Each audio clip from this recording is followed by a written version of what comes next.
I get to weigh in on the designs for geology tools that will get to be used on the surface of the moon. And being able to help those engineers design those tools is really a beautiful thing.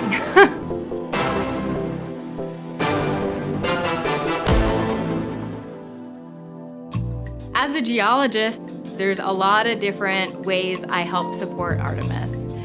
One of those ways is to help with geology training.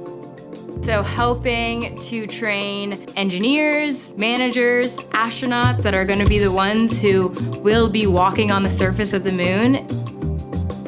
I'm Angela Garcia, and I'm an exploration geologist here at NASA Johnson Space Center. These NASA tests that we do are like dress rehearsals for when we send humans back to the moon with Artemis. Gray float in bag number 3574. And so it's really about empowering them and teaching them everything that they need to know to really be field geologists on the moon. It's sending astronauts that are well-trained and able to pick up the best samples that then can be brought back to Earth. So we train in a lot of remote locations because we want to be as lunar-like as possible. Every location that we choose to test in is for a different reason.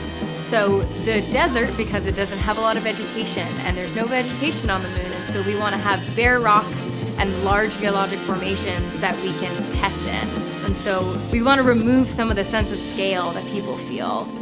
You really have to rely on more fundamental kind of navigational skills.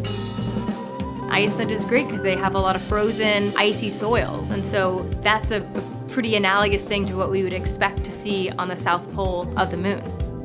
When you do the end-to-end mission sim, there's a lot of lessons that are learned because you're forcing everyone to integrate together. For the astronauts, they're responsible for navigating to all of your stations. They're trying to describe the landscape and describe the hand samples and collect the right samples that meet your science objectives, all while being able to navigate to where they are and how they can safely go back to the lander. And so we're really all trying to learn together how we can communicate with each other and what's the best ways to enable our science objectives. When we went to the moon in Apollo, we went to equatorial regions on the moon. And so for Artemis, we'll be going to the South Pole. And so all of those samples are new and diverse to us. It's really important to get physical samples back from the moon because scientists here on Earth can study them and learn more about the history of our solar system. A lot of the rocks that were formed on the moon were formed from its initial formation. So the rocks that astronauts would pick up on the moon are really, really old. It can help us learn about Earth's history. So the Earth is a really dynamic planet in that it has plate tectonics and things subduct and things uplift. You are eroded and subducted and recycled. But on the surface of the moon, the rocks that initially formed there are pretty much the ones that are still there. So I grew up on Hawaii. Hawaii is amazing because it's really remote. And so when it gets dark, if you know how to get out of the light pollution of the city, you can look up at the stars and just be really inspired about the world around us. I think I've always been pretty interested in the natural world around me.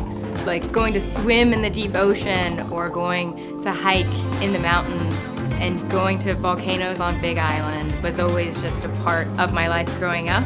And I knew I wanted to learn more about why those are there and Earth processes. And so when I first took a geology course, Geo 101 Day 1, like mind blown. It was all fascinating to me. And then I think every course that I took that was related to geology was like mineralogy is a thing. Like you can, like crystals, what? Like all of it started to get really, really exciting. And so I knew I was on the right track. So like most students in college, I didn't have a lot of money and I didn't have a car. So I started really working in a lab at my university, washing labware for the graduate students in that lab. But that ended up being a really awesome opportunity because I was able to be immersed in the science that they were doing with passionate people. Really a cool thing to be a part of. I actually found out about internship opportunities at NASA through the undergraduate research I was doing. I think advice I'd give myself would be to have more confidence.